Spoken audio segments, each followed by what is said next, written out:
hoje, dependendo muito do horário que vocês vão assistir essa aula. Nós estamos vivendo uma época agora de grande transformação.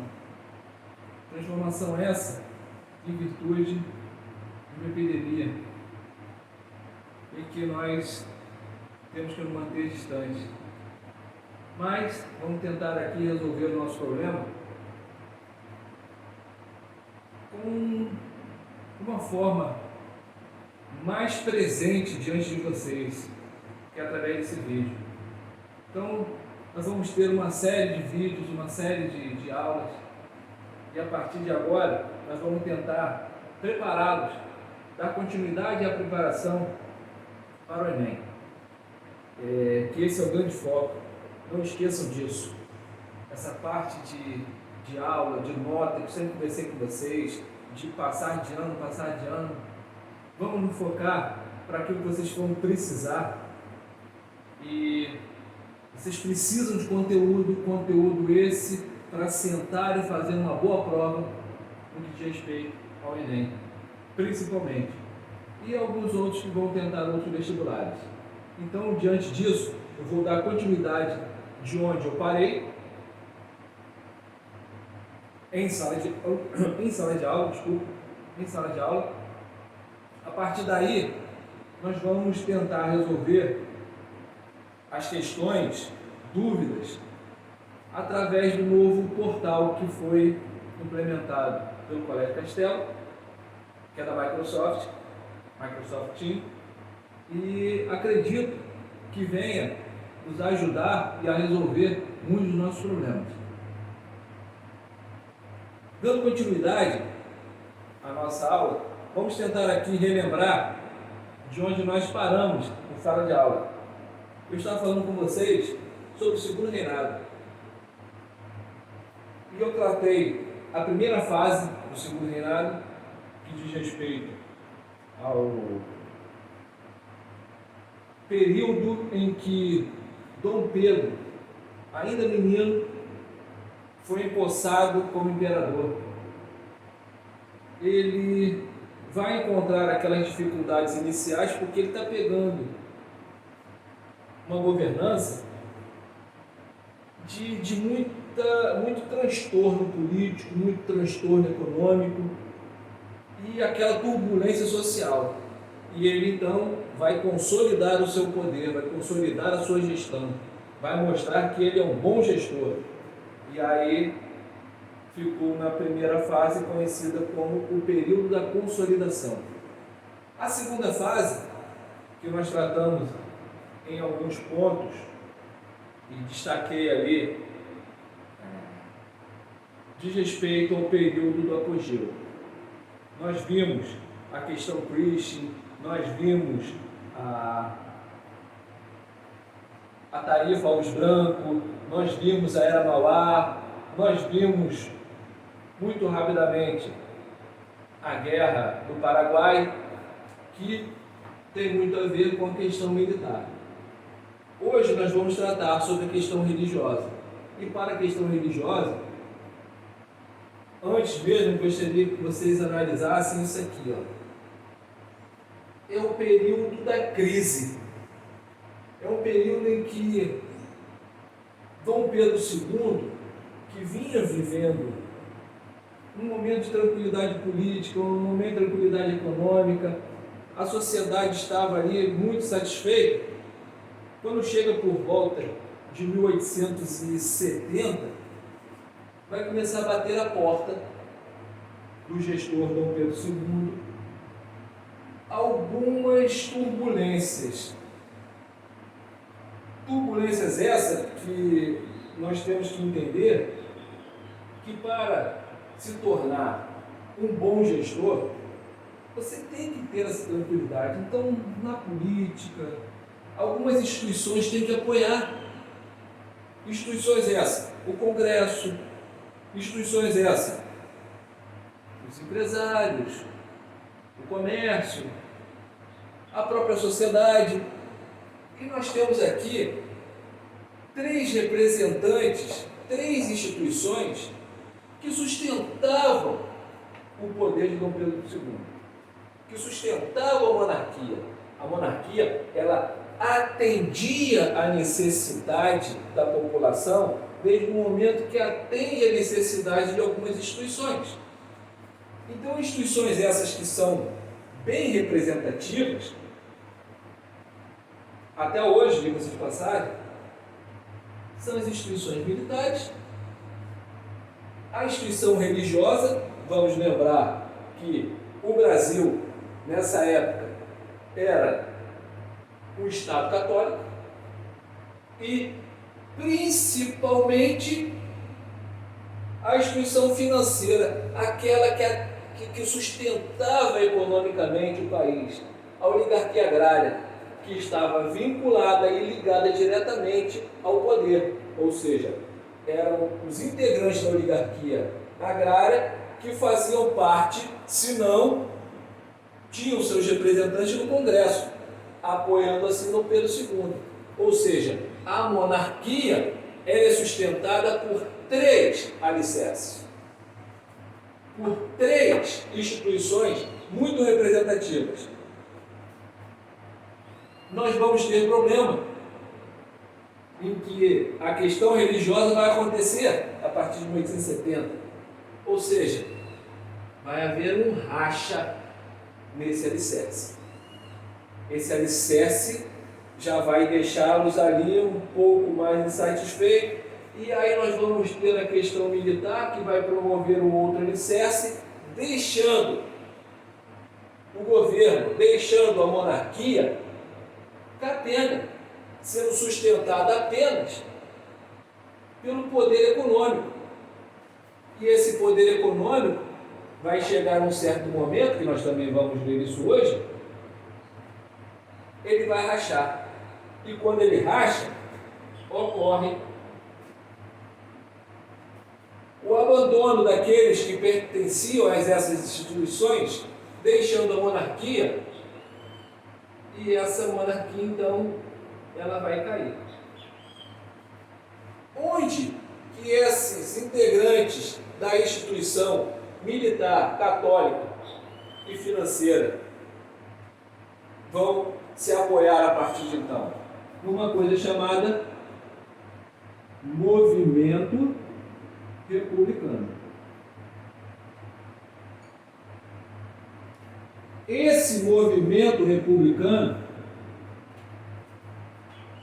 que dá início em meados do século XIX,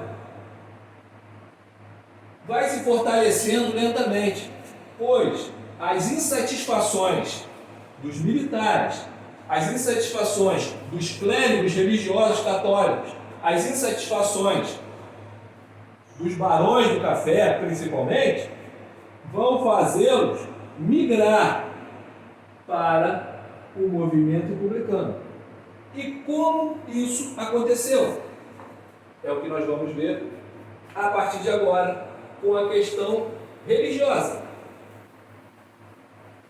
Inicialmente, questão religiosa essa que se faz diante de um conflito que se dá início na Europa. Esse conflito é entre a Igreja Católica versus uma outra instituição também secular, como a Igreja Católica, que é a maçonaria.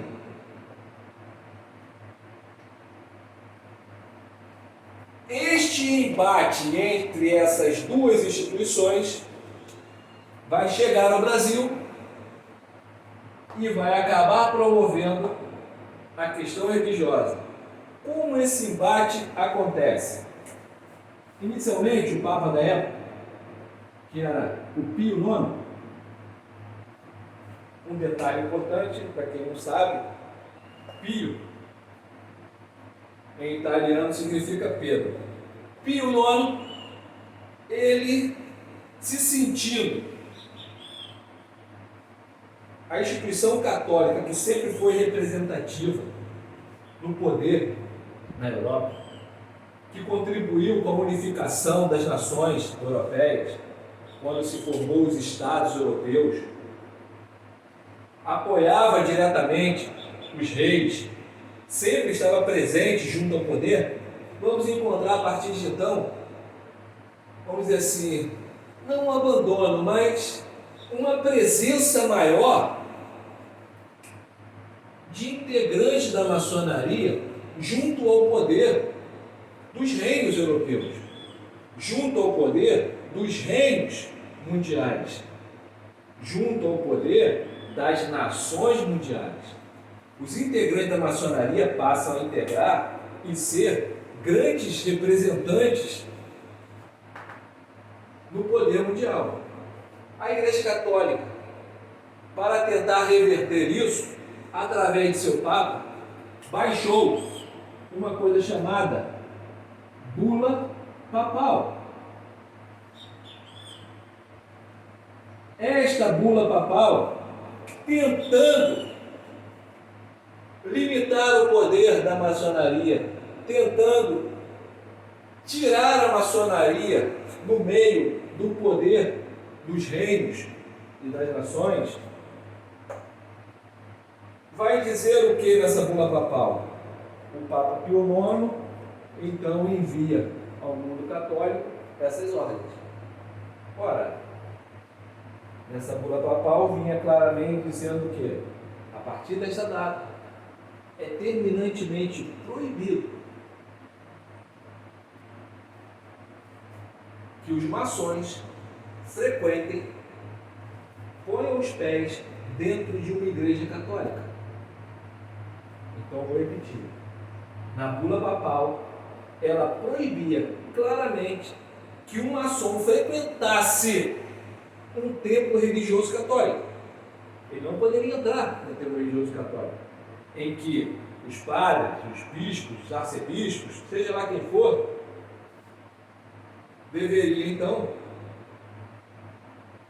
impedir que maçons entrassem no templo religioso.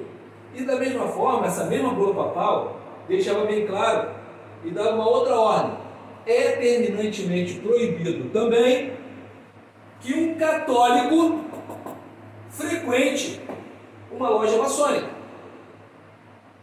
Da mesma forma que impedia que um maçom frequentasse o templo religioso católico, impedia também aquele mesmo católico de frequentar uma loja maçônica. E aí é que está o grande problema. Por quê? Porque havia um grande número de maçons que eram católicos. E esses maçons, principalmente, faziam parte do poder dos governos mundiais. Aqui no Brasil chegou essa Bula Papal. Mas essa Bula Papal, quando chega aqui no Brasil, para ela ser posta em vigor, segundo um acordo diplomático entre o Brasil e o Vaticano, principalmente no seu reconhecimento de independência, estabelecia alguns parâmetros que atenderia tanto a necessidade do Vaticano quanto a necessidade do Brasil. E foi usado como base muito o sistema do padroado que existia entre o Vaticano e Portugal. O sistema do padroado entre o Vaticano e Portugal, entre o Vaticano e a nação portuguesa, estabelecia algumas regras, alguns deveres e alguns direitos. Por exemplo, era obrigação do rei de Portugal em financiar construções de igrejas católicas em Portugal. Era obrigação do rei de Portugal de pagar o salário dos clérigos em Portugal. Era obrigação do rei de Portugal de fazer a manutenção, de financiar a manutenção desses templos religiosos. E assim vai. Haviam várias obrigações que o rei tinha que cumprir junto à Igreja Católica. Da mesma forma, também o Vaticano concedia alguns direitos ao rei de Portugal. Como, por exemplo, quem ordena padres em Portugal é o rei de Portugal. Então, o sujeito ia lá, estudava 10 anos no seminário, na sua formatura, quem ordenava ele padre era o rei de Portugal.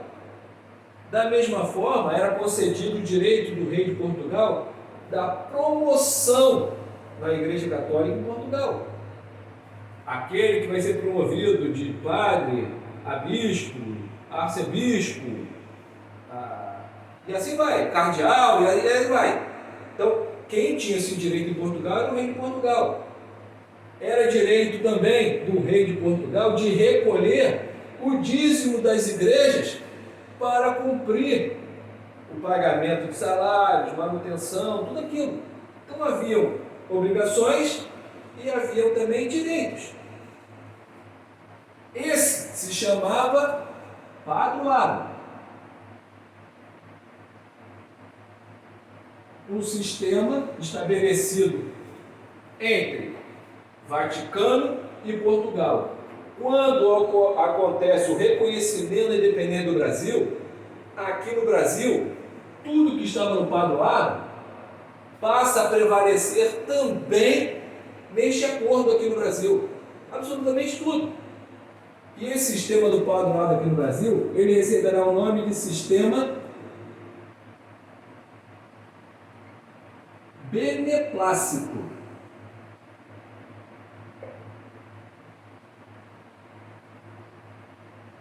Sistema beneplácito. Ora, idêntico ao sistema do padroado. Só que aqui há um detalhe a mais, incorporado nesse acordo entre o Vaticano e o Brasil. Que detalhe é esse? Que todas as ordens vindas do Vaticano, todas elas, sem exceção, deveria passar pelo crivo do imperador brasileiro. Todas as ordens vindas do Vaticano deveriam passar pelo crivo do imperador brasileiro. Ora, todas as ordens que vinham, tanto Dom Pedro I, quanto os regentes, e agora Dom Pedro II, ele sempre referendou, sempre pôs em prática, não contestou absolutamente nada. O problema é quando chegou essa ordem, limitando, impedindo a presença de maçons nas igrejas católicas. O detalhe aí está.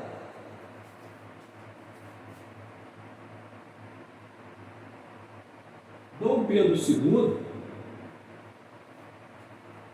consta que ele, além de ser um católico fervoroso, ele era uma figura muito representativa, como o pai dele, Dom Pedro I, da maçonaria aqui no Brasil. Há quem diga que ele era grão-mestre da maçonaria aqui no Brasil. E, como grão-mestre da maçonaria no Brasil, acredito eu que ele tomou a medida correta ao pensar e falar o seguinte: não posso abandonar meus irmãos, jamais vou poder impedir que eles entrem na Igreja Católica, em que ele mesmo ficaria limitado a isso. Então, ele não referendou, ele não pôs em prática, ele vetou essa ordem vinda do Vaticano. E ao fazê-lo, não há problema algum, pois era um direito dele. A questão religiosa vai se fazer quando dois bispos, o bispo de Olinda e o bispo de Belém, resolvem pôr em prática a ordem vinda do Vaticano, mesmo não tendo sido referendado pelo imperador, eles põem em prática expulsando de lá, das igrejas de Olinda e de Belém, os maçons. Os maçons, por sua vez, reclamam e Dom Pedro II, então, manda prender os bispos de Olinda e de Belém, abrindo um processo em que os dois vão responder por isso, por essa atitude que tomaram. Aí é que está o X da questão. Não é porque não colocou em prática o que o Papa mandou, mas sim por ter aberto esse processo e dado cadeia nesses dois aqui, que não ficaram na cadeia, vão responder o processo em liberdade. É um processo que leva 2 anos, e aí vem a decisão, depois de 2 anos, em que os dois são condenados a 4 anos de cadeia sob o regime de trabalho forçado. Isso é que faz com que os clérigos religiosos entendam que a monarquia não atende mais aos seus interesses, e a partir daí eles vão então migrar para uma coisa chamada movimento republicano, pois lá eles entendem que vai atender a sua necessidade. Dúvidas vocês vão buscar a partir de agora no portal da Microsoft, em que eu estarei toda quinta-feira a partir de 8 horas da manhã. Se eu não me engano, é de 8h30 até 9h30, não sei. Mas a partir das 8 eu já estarei lá linkado para tirar essas dúvidas, principalmente no que diz respeito a essa aula de hoje. Vamos dar continuidade a uma próxima que se chama Questão Militar.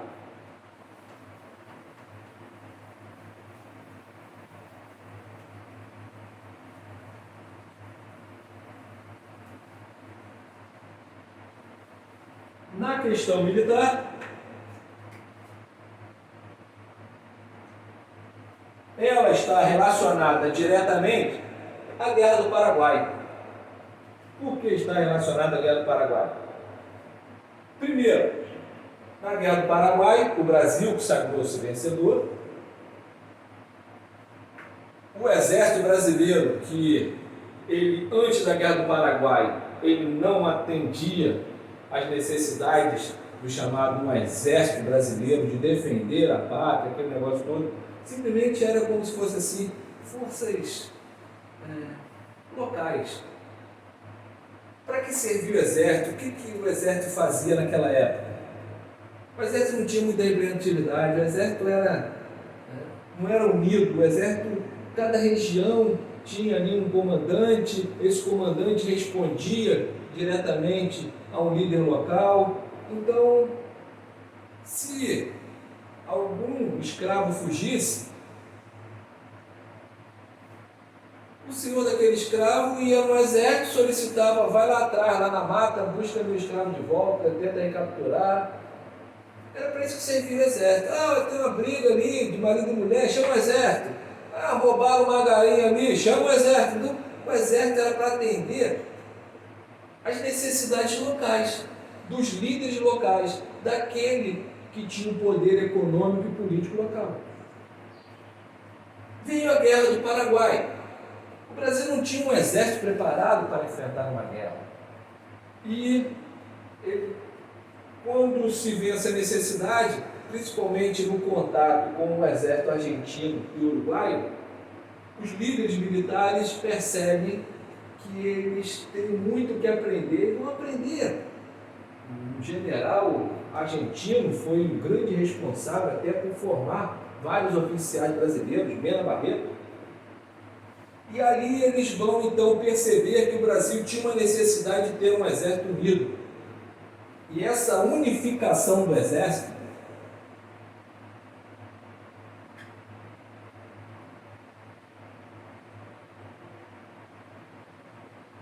essa unificação do Exército pós-Guerra do Paraguai é que será responsável pelo que é o Exército hoje. Um Exército único em todo o território nacional. Antes, ele era fragmentado. Agora não. Agora, ele é uma coisa só, pós-Guerra do Paraguai. Há uma liderança central pós-Guerra do Paraguai. Pois depois que o Exército venceu, sagrou-se vencedor na Guerra do Paraguai, voltam como grandes vencedores, os seus líderes se unificam e falam assim: a partir de agora não vamos mais atender às necessidades de líderes locais, não. Nós vamos atender a necessidade para aquilo que o Exército foi criado. Cuidar das fronteiras brasileiras, cuidar dos interesses do Brasil. Então, é diante disso que acontece a unificação, e tudo que vem a ser de prejuízo, de algo que não atende à necessidade do Exército, essas lideranças vão falar em nome do Exército. E é muito em virtude do que aconteceu na Guerra do Paraguai que há uma grande demanda, há uma grande necessidade do Exército. Necessidade essa que é o quê? As viúvas da Guerra do Paraguai haviam sido abandonadas pelo governo brasileiro. Elas não recebiam absolutamente nada. Seus maridos foram, lutaram, guerrearam para defender os interesses do Brasil e morreram. E as mulheres, os filhos, ficaram abandonados. Muitas delas se prostituíram, muitas delas vão ter que trabalhar a partir de então, os filhos, alguns vão passar fome, a necessidade vai bater muita porta. E é em cima disso que essas lideranças começam a questionar o governo brasileiro e a solicitar que eles tenham a chamada pensão militar, que as viúvas passem a ter a pensão militar, que as viúvas passem a ter um salário todo mês para atender a necessidade daqueles que morreram em nome da pátria. E esse projeto de lei, ele já tramitava no Congresso por muito e muito tempo. E não era votado. Ele havia sido engavetado. Foi quando um coronel que servia aqui no Rio de Janeiro, mais precisamente em Realengo, que se chamava Sena Madureira, vai fazer uma crítica severa em um artigo de jornal contra o Congresso brasileiro.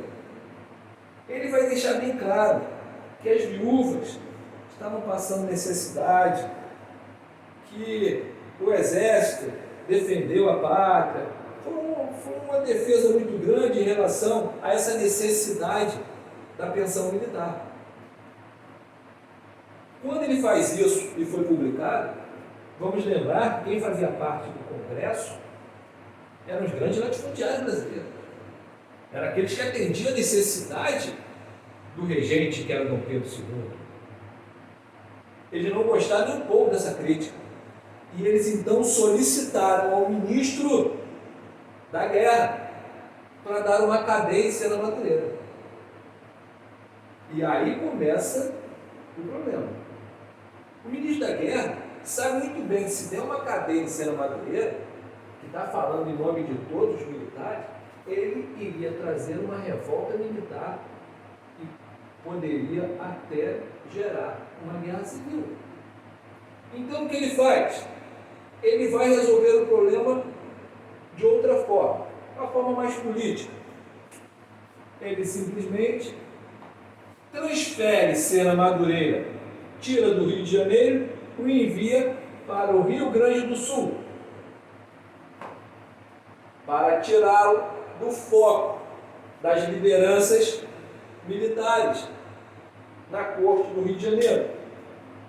E baixa uma determinação que prevalece até os dias de hoje. Todo militar é terminantemente proibido de se manifestar em público. Não se pode se manifestar em público. Ou seja, não pode escrever artigo de jornal, não pode dar entrevista, não pode fazer absolutamente nada. Lembram vocês que isso prevalece até hoje. Só pode ser feito, o militar só pode fazer isso com autorização do seu superior direto, vindo ordem hoje de Brasília. Quem tem essa determinação hoje para dar entrevistas e responder é sempre aquele chamado quinta seção, que é o Relações Públicas. É sempre ele que se manifesta. Se algum militar se manifestar em público, ele pode levar uma cadeia. Então, foi baixada essa determinação e Sena Madureira, então, foi transferido lá para o Rio Grande do Sul. Quando ele se apresenta ao seu chefe direto lá, esse chefe direto dele lá no Rio Grande do Sul, ainda não era marechal, mas ele era um grande general que lutou na Guerra do Paraguai, era considerado herói de guerra, muito respeitado na tropa em todo o Brasil. Ele era ainda general e ele se chamava Deodoro da Fonseca. Deodoro da Fonseca, ao receber Sena Madureira, o elogia, diz da sua representatividade, o parabeniza pelo artigo no jornal e ainda fala assim: eles estão me transferindo para cá, para o Rio Grande do Sul, como punição, para te calar. Mas você não vai se calar, não. Pode escrever o que você quiser, que não mandar publicar, serei eu. E aí, Sena Madureira, então, com o aval do seu chefe direto, redige um artigo em que ele não apenas critica o Congresso, mas ele, a partir de agora, vai criticar também o imperador do Brasil, pois ele faz a vinculação. O Congresso não vota por interesse do nosso governante, que não quer gastar dinheiro com o Exército. Então, cria um clima muito ruim, ainda mais com uma pessoa que mandou publicar, que foi Deodoro da Fonseca, é dado um cheque no governo brasileiro. E agora quem está pedindo cadeia para Deodoro da Fonseca e Sena Madureira é o próprio imperador. E o ministro da Guerra sabe que não tem condição da cadeia, ainda mais o nome desse, Deodoro da Fonseca, um herói de guerra e respeitado. É isso que é chamado de questão militar. Os militares, a partir de agora, entendem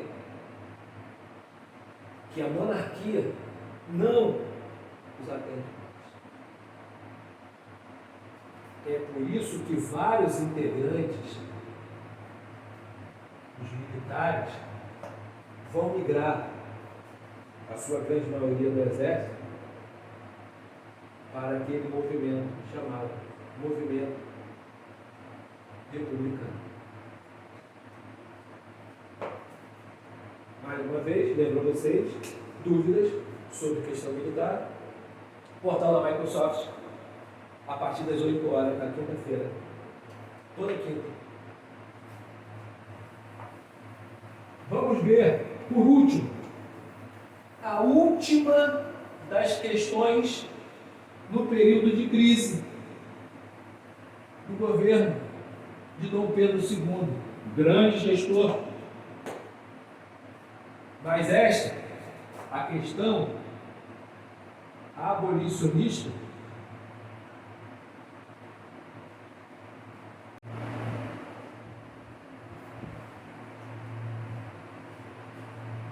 de volta. Questão abolicionista. Vamos a ela para a gente poder finalizar esse período de crise. Existe uma coisa muito importante que tem que ser colocada aqui, que esse processo de abolição da escravatura, ele se faz a partir de 1827, quando o Brasil estava tendo reconhecimento da independência, sua independência, pela comunidade europeia. A Inglaterra vai promover um acordo diplomático em que vai embutir no reconhecimento da independência do Brasil uma cláusula que obriga aos brasileiros, a nação brasileira, a dar início ao processo de abolição da escravatura. Isso acontece em 1827. E aí vai se sacramentar, vai se assinar esse acordo, e o Brasil não cumpre. Os ingleses começam a cobrar esse processo de abolição da escravatura. Eles são tão incisivos em relação a isso, que quando chega no ano de 1831, ainda sob a gestão de Dom Pedro I,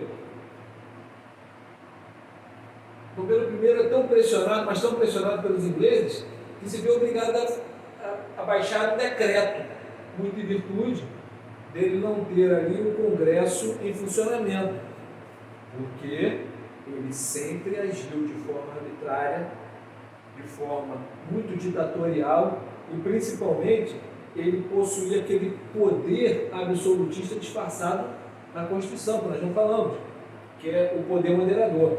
Diante desse poder moderador, ele até utilizou fechando o Congresso. Então ele estava regendo o país através de decreto. E ele baixou um decreto esse de 1831, proibindo o tráfico de escravos no Brasil.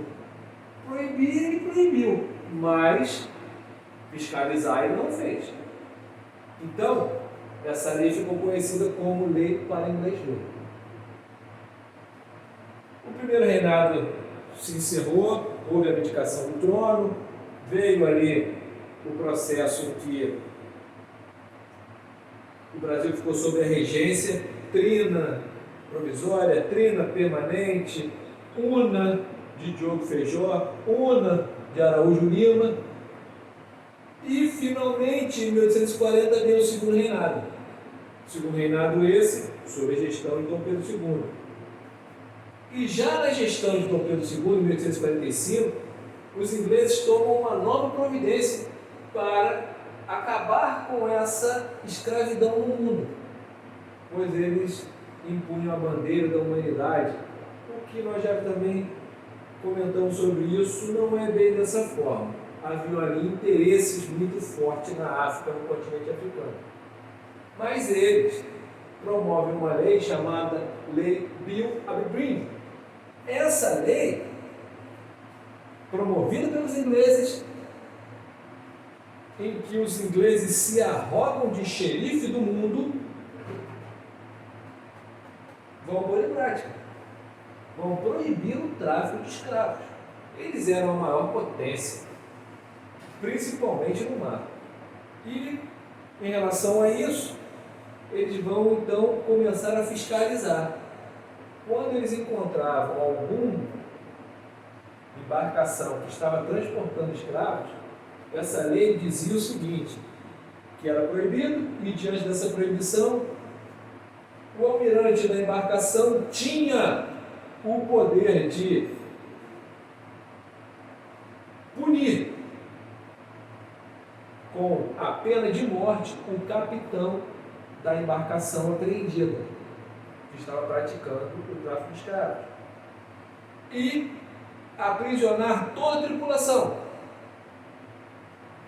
dominando esta embarcação e conduzindo-a até a Inglaterra, para que essa tripulação fosse julgada, e que na primeira praia em direção à Inglaterra, todos os escravos que ali estavam deveriam ser postos em liberdade na primeira praia que fosse encontrada. Isso é o que determinava essa lei inglesa, e que os ingleses faziam valer para o mundo inteiro.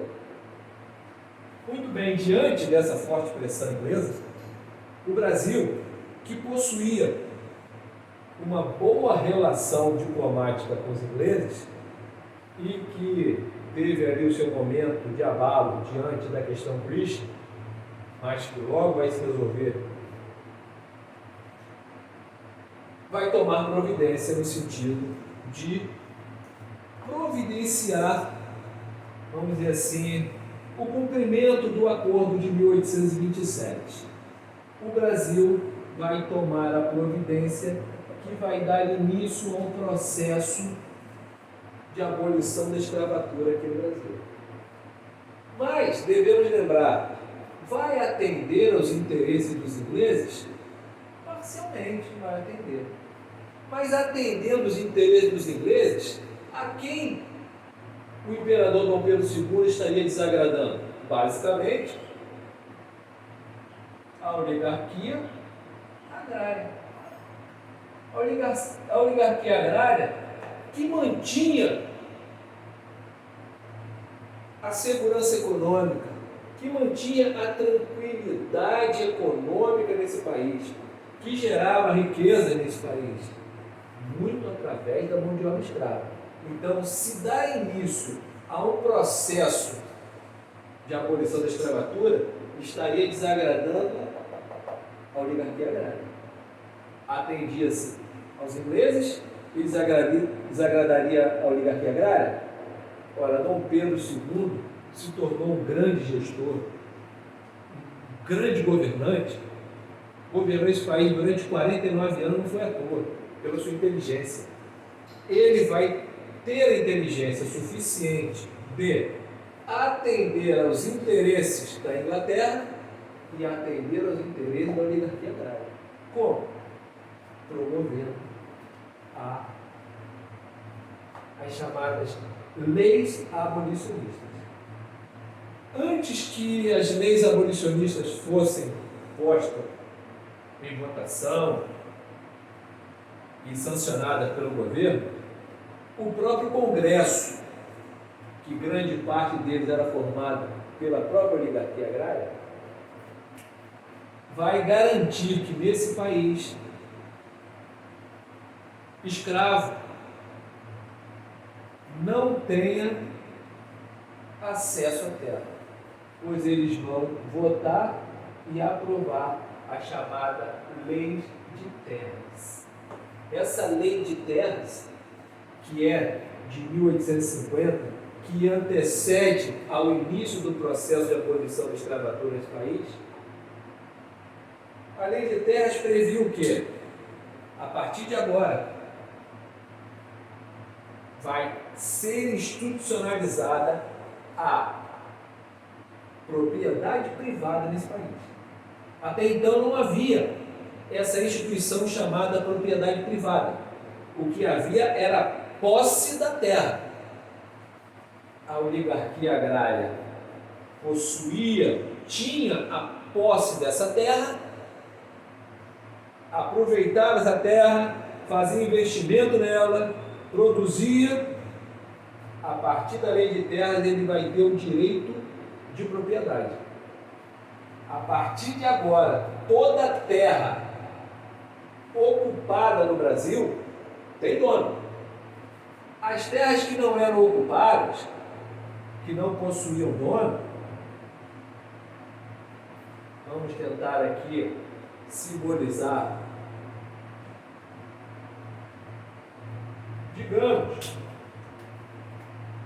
que aqui tivesse dono, aqui tivesse dono, aqui tivesse dono. Ora, as demais não têm dono. Então, todas elas que não possuem dono, que não são ocupadas, que não têm produção, poderiam ser ocupadas até 1850, sim.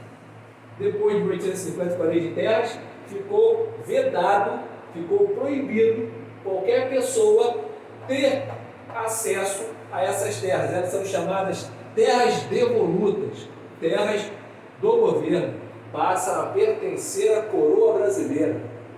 Para adquiri-las, para você ter acesso a essa terra, a propriedade dessa terra, a partir de agora, você tem que pagar a coroa brasileira para ter o direito de usufruir desta terra. Com isso, se vier uma libertação de escravos, o escravo, o ex-escravo, ou o negro forro, como assim era chamado, não teria acesso à terra. Então vejam a importância da votação dessa lei de terras e da aprovação, ela foi sancionada por Dom Pedro II. Lei de terras de 1850. Neste mesmo ano, semanas depois, foi votada e aprovada a chamada Lei Eusébio de Queiroz, a pioneira, a primeira, considerada assim, como a primeira que dá início ao processo de abolição da escravatura nesse país, 1850. Tanto que foi questão de vestibular, quando se perguntou sobre a Lei de Terras e a Lei Eusébio de Queiroz, citando como sendo leis precursoras, leis modernas, leis pioneiras na modernização desse país, perguntou a importância delas. Essa institucionalizou a propriedade privada. Esta deu início ao processo de abolição da escravatura. Não esqueçam disso. Mas o que dizia a Lei Eusébio de Queiroz, que deu início ao processo de abolição da escravatura? Ela proíbe o tráfico de escravos. Ela fala assim, igual a de 1831, igual a Biolodim. Não. Essa lei, ela proíbe o tráfico de escravos intercontinental.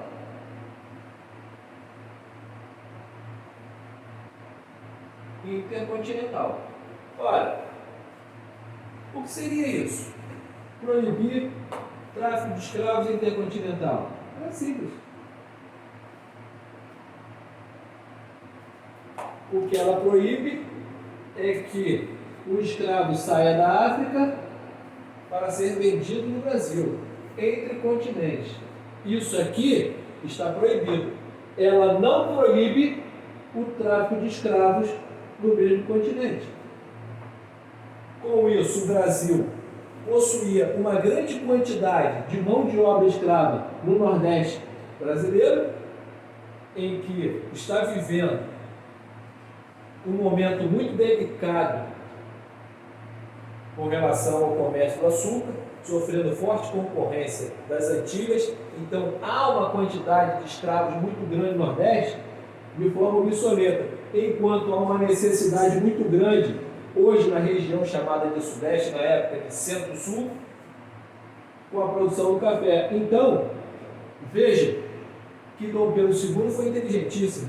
Ele proíbe isso aqui, de se trazer escravos da África ao Brasil, atendendo aos interesses ingleses, e permite o tráfico de escravos internamente, não há havendo assim nenhum tipo de problema junto à oligarquia agrária. A oligarquia agrária também, ela teve o seu agrado, ela teve o seu mimo, ela ficou ali, você não será abandonado. Eu estou sofrendo forte pressão na Inglaterra, atendi a eles, mas não estou lhe abandonando. Essa é a visão que vocês têm que ter dessas leis abolicionistas. Proíbe o tráfico de escravo intercontinental, mas não proíbe no mesmo continente. Atendeu aos ingleses e atendeu à oligarquia agrária. Viram como ações políticas inteligentes mantém no poder o governante. Olha, o governante aqui foi inteligentíssimo, vai ter apoio daqueles que estão no Congresso, daqueles representantes da oligarquia agrária. Mas a forte pressão dos ingleses não vai cessar. Eles vão cobrar, exigir providência. Por que não estão fazendo mais nada? Então, quando chega no ano de 1871, diante de uma segunda forte onda de protesto dos ingleses, Dom Pedro II se viu obrigado novamente a dar continuidade ao processo de abolição da escravatura. Ele tem que dar uma resposta aos ingleses, mas lembrando que ele não pode desagradar a oligarquia agrária. Então, foi promovida a chamada Lei do Barão do Rio Branco, que também será chamada de Lei do Ventre Livre. É aquela que muitos de vocês conhecem como ela deu a liberdade a todo filho de escravo, toda filho que nasce de um ventre de uma escrava, mas muitas das vezes esquecem de colocar uma coisa que é importante, que vai agradar a oligarquia agrária.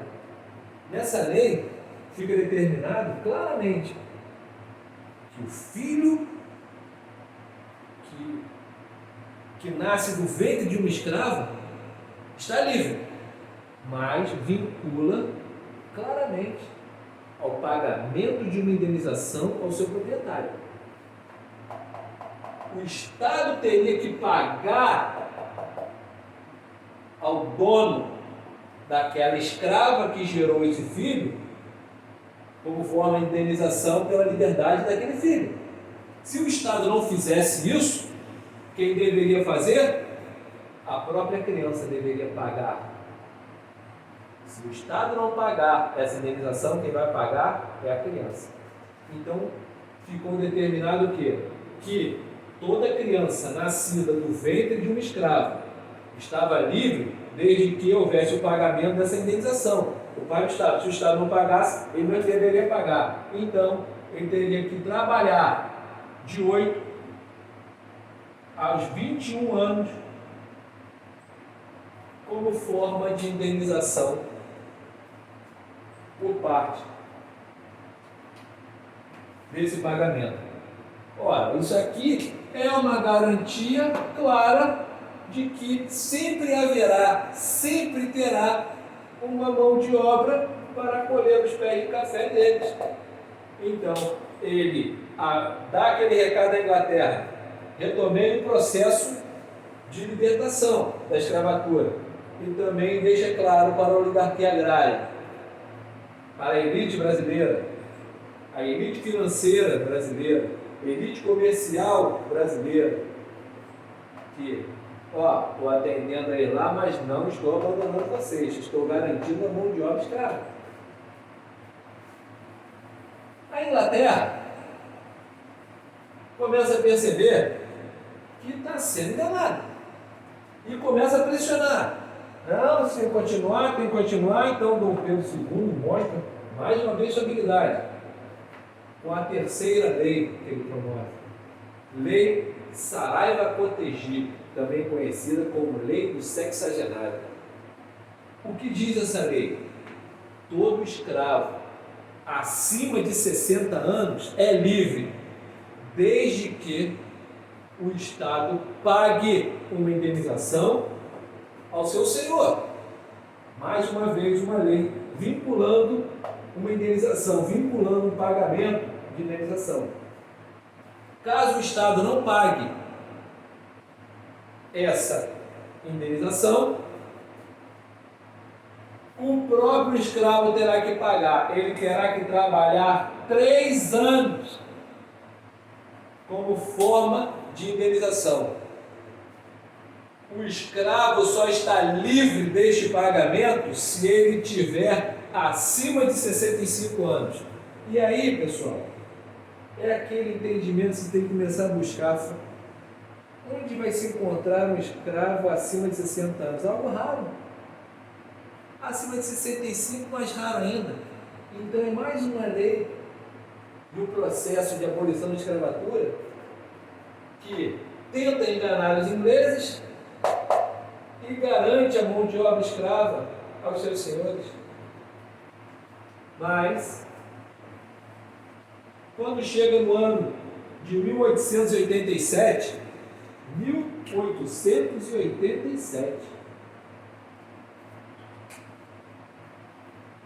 os ingleses, cansados de ser enganados, tomam providência.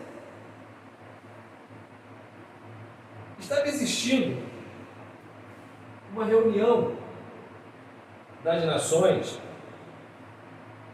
era como se fosse assim um simpósio, era como se fosse assim um local local onde eles discutiam vários problemas do mundo. Era uma conferência internacional.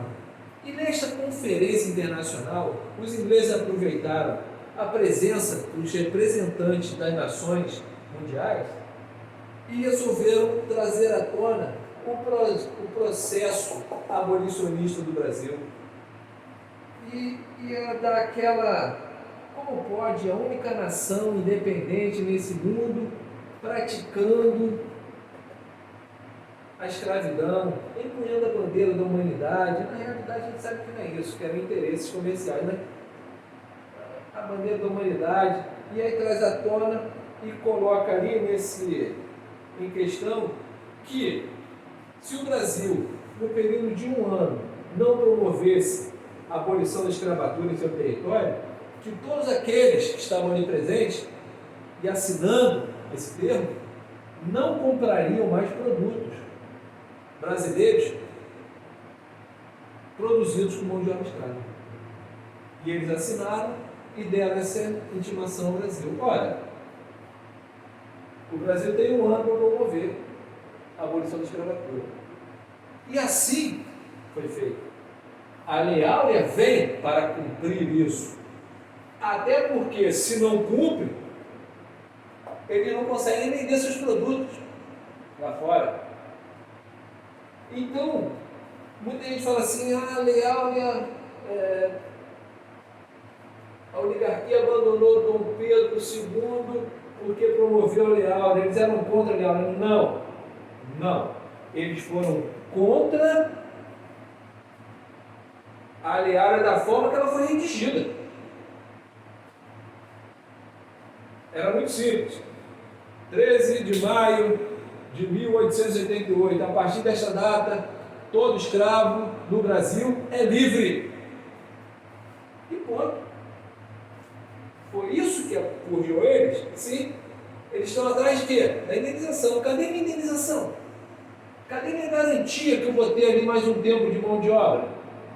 Eles não tiveram. Foi isso que fez com que eles abandonassem Dom Pedro II. E como aqueles integrantes religiosos, os clérigos religiosos, como os militares, agora é a oligarquia que entende que a monarquia não atende mais aos seus interesses e vai passar a integrar o movimento republicano